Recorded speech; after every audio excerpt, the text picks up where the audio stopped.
নামেই যেন লুকিয়ে রয়েছে সম্পর্কের এক নীরব আক্ষেপ। বড় পর্দায় শ্যামল বসু পরিচালিত আসছে নতুন ছবি দূরত্ব। দূরত্ব ছবিতে দেখা যাবে সত্যজিৎ রায়ের চারুলতা, মাধবী মুখোপাধ্যায়কে। বর্তমানের ব্যস্ত জীবনে পারস্পরিক সম্পর্কের মধ্যে ভাটার টান তৈরি হয়ে কখন যে দূরত্ব বেড়ে যায় সেই গল্পই বলবে ছবিটি। এই ছবির মুখ্য ভূমিকায় রয়েছেন অনন্যা, যিনি স্বামীকে হারিয়ে বিশাল বাড়িতে একাকী জীবন কাটান। অনন্যার চরিত্রে অভিনয় করেছেন কিংবদন্তি অভিনেত্রী মাধবী মুখোপাধ্যায়।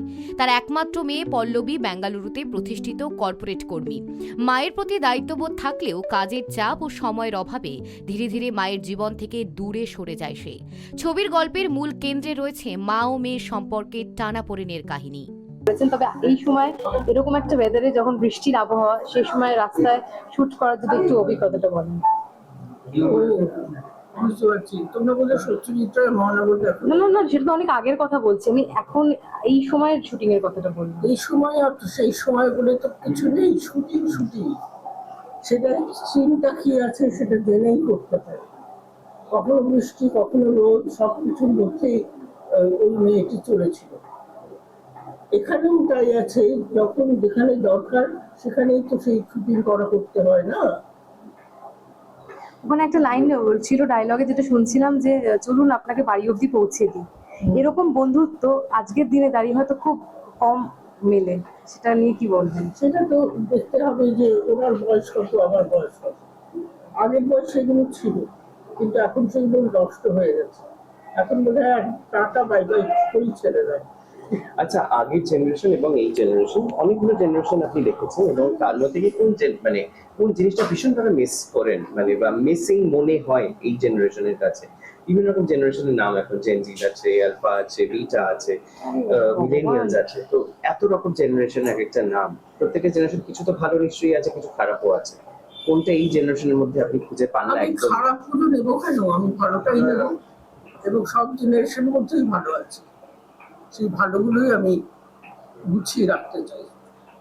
দিদি, এই প্রজন্মের কোন ছবি, এখন এই প্রজন্মের কোন বাংলা ছবি আপনাকে খুব নাড়া দিয়েছে? মানে এখনকার দিনের কোন বাংলা ছবি, কোন পরিচালকের কাজ আপনাকে খুব ছুঁয়ে যায়, ভালো লাগে দেখতে? পাইনি। এমন কোন নতুন পরিচালক আছে মানে যার ডিরেকশনে হয় না যে আপনার কাজ করার ইচ্ছে রয়েছে এই প্রজন্মের? না, পাইনি, পাইনি। আচ্ছা, আপনি বললেন খুঁজছেন, কোন বিষয়টা মিসিং আজকের দিনে দাঁড়িয়ে? যেহেতু এখন আমাদের প্রমোশনে আর্টিস্টদের বলতে হয় যে প্লিজ হলে আসবেন। আপনাদের সময় হয়তো এইভাবে প্রমোশন হতো না, তখন এমনি রমরমিয়ে হলে দর্শক এসে ছবি দেখতো। তো কোন বিষয়টা এই মুহূর্তে মিসিং ছবিতে বলে আপনার মনে হয়? কোন বিষয়টা? মানে কি কারণে এত প্রচার করতে হচ্ছে? আপনাদের সময় তো এত প্রচার করতে হতো না, দর্শক এমনি ছবি দেখতে যেত। এখন কি কিসের অভাবের জন্য এত প্রচার করতে হচ্ছে? ঠিক মতো দর্শকের মনের কাছে পৌঁছতে পারছে না, তাই। ছবির গল্প আগে বেশিরভাগ এই সাহিত্য ভিত্তিক গল্প, এখন কিন্তু তা নয়। নিজের একটা গল্প, বা অমুক লিখেছে তার একটা গল্প, এইভাবে। আপনারা যারা এত বছর ধরে কাজ করে আসছেন, অধিকাংশ আর্টিস্ট বলছেন যে ধারাবাহিক আর কাজ করতে চায় না, তার কারণ একঘেয়েমি এসে যায় নাকি ধারাবাহিকে। এটা কি আপনার মনে হয়, নাকি গল্পের সঙ্গে আপনিও মানিয়ে নিয়েছেন? না, আমার খুব ভালো লাগে সেটা যে লীনা গঙ্গোপাধ্যায়ের লেখা, এবং তার সিরিয়ালে আমি করি। আমার কখনো মনে হয় না একঘেয়েমি লাগছে। সম্পর্কের সংজ্ঞা তো বদলায় না, তবে আমাদের এই সময় আমরা দেখতে পাই সম্পর্কে দূরত্ব বাড়ে। সম্পর্কেও দূরত্ব বাড়তে এই সময় আমরা অনেকটা বেশি দেখতে পাচ্ছি, যে ডিস্টেন্স মা বাবা থেকে হোক, কিংবা বন্ধু বান্ধব থেকে হোক, কিংবা যে কোনো সম্পর্কে হোক। সেটা মানুষের উপর নির্ভর করে। একজনের মনের সঙ্গে যদি আরেকজনের মন না মিলে, তারই দূরত্ব তৈরি হয়। কিন্তু একটু জিনিস ভাবা উচিত যে কম্প্রোমাইজ বলে একটা কথা আছে। কম্প্রোমাইজ যদি দুজনে করে, তাহলে কিন্তু এক জায়গায় চলে যেতে পারে। আরেকটা বিষয় জানতে চাইবো, মহানায়ক উত্তম কুমারের শতবর্ষ পালন হতে চলেছে শহরে, এবং বড় করে উদযাপন করা হবে। সেই 3 দিন ধরে তার ছবি দেখানো হবে। আপনার সঙ্গে ওনার কাজ, ওনার অভিজ্ঞতা মানে একটু যদি শেয়ার করেন। সেটা অনেকখানি কথা, সেটা শেয়ার করা যায় না, কিন্তু যেটুকু বোঝার কথা সেটুকু হচ্ছে কি, একটা মানুষ যতদিন জীবিত ছিলেন ততদিনই তার ছবি হাউসফুল ছিল, এবং তিনি মারা যাবার পরেও তার ছবি এখনো হাউসফুল। এটাই সবচেয়ে বড় কথা। এটাকেই মনে হয় বলা হয় স্টার। হ্যাঁ, এটাকেই মনে হয় আজকের দিনের কথা স্টারডম বলা হয় নিশ্চয়ই। এটা আজকে দিনে স্টার মনে হয় এটাকে। এখন আমরা দেখি কয়েকটা ছবি হিট হলে তাকে স্টার বলা হয়, তবে আসল স্টার মনে হয় এনারাই, যাদের ছবি এখনো হাউসফুল, দর্শক এখনো রমরমিয়ে দর্শক হলে দেখতে আসে। সেই যেটা কারণই লাগবে উত্তম কুমারই দেখলাম।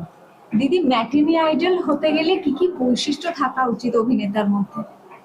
উত্তম কুমারের মতো ম্যাটিনি আইডল হতে গেলে অভিনেতার কি কি বৈশিষ্ট্য থাকা উচিত? তাহলে উত্তম কুমারের গুণগুলো বলি। একদম দিদি। প্রথম হচ্ছে গিয়ে মানবিকতা। উত্তম কুমারের যে মানবিকতা ছিল সেটা সাংঘাতিক মানবিকতা, এবং উনি যদি অভিনেতা না হয়ে ডিরেক্টর হতেন তাহলেও কিন্তু উনি সাকসেসফুল ডিরেক্টর হতেন। তার এই যে একাগ্রতা, এটাই হচ্ছে সবচাইতে বড় কথা। যে জিনিসটা করবে সেটা মন দিয়ে করা উচিত। ছবিতে একটি গুরুত্বপূর্ণ চরিত্রে অভিনয় করছেন দীপঙ্কর দে। মাধবী মুখোপাধ্যায়ের প্রতিবেশী তিনিও এক প্রবীণ বিপত্নিক। ছেলে সজল কর্পোরেট জীবনে প্রতিষ্ঠিত, কিন্তু পারিবারিক পরিস্থিতিতে শেষ পর্যন্ত বাবাকে একা রেখে আলাদা সংসার শুরু করে সে। ফলে অরূপের জীবনও ডুবে যায় গভীর নিঃসঙ্গতায়। এদিন দূরত্ব ছবিতে নিজের চরিত্র নিয়ে কথা বলতে গিয়ে ইন্ডাস্ট্রি নিয়ে আক্ষেপ প্রকাশ করেন অভিনেতা দীপঙ্কর দে। ইন্ডাস্ট্রি থেকে আক্ষেপ রয়েছে? হ্যাঁ, অনেক আক্ষেপ রয়েছে। এতদিন ধরে ইন্ডাস্ট্রি বন্ধ হয়ে গেল রাজনৈতিক কারণে, কাজকর্ম বন্ধ হয়ে গেল সকলের, আক্ষেপ তো থাকবেই। এখন আবার খুলছে ধীরে ধীরে, এখন অনেক ভালো। এই ছবির অন্যান্য চরিত্রে অভিনয় করছেন দোলন রায়, নিমাই ঘোষ, সঙ্গীতা দাস প্রমুখ। ছবির শুটিং চলছে জোর কদমে, তবে ছবি মুক্তির দিনক্ষণ এখনো নির্মাতাদের তরফ থেকে জানানো হয়নি। মা বাবার সঙ্গে একটা দূরত্ব একরকম হয়, সম্পর্কের একটা দূরত্ব একরকম, বন্ধুত্বের মাঝে দূরত্ব আরেক রকম হয়। আমরা দেখতে পাচ্ছি এই মুহূর্তে এই যে স্পেস এবং ডিস্টেন্স, এই শব্দটা কিন্তু অনেকটা বেশি বাড়ছে। তো এইটার সঙ্গে এই ছবিটা কতটা প্রযোজ্য আজকে দিকে দাঁড়িয়ে? আমি দুজনের কাছে এই প্রশ্নটা রাখি। এই কথাগুলো আমার দিক থেকে আমি যেটা বলতে চাই, আমি পুরো কাজটা করি, এরপরে যখন কাজটা শেষ হওয়ার পরে যে প্রেস মিটটা হবে, ছবিটা ডাব করার পরে যেটা আমি বুঝতে পারবো, তখন এটার ব্যাখ্যাটা দেবো। আজকে আমি ফার্স্ট শুট করতে এসেছি, তো এখন আমার কাছে শুধু মানে চরিত্রটাই মাথায় ঘুরছে এবং গল্পটা খানিকটা মাথায় ঘুরছে। আজকে আমি নিজে ব্যাখ্যাটাকে খুঁজে পাই, তারপর আমি দেখি।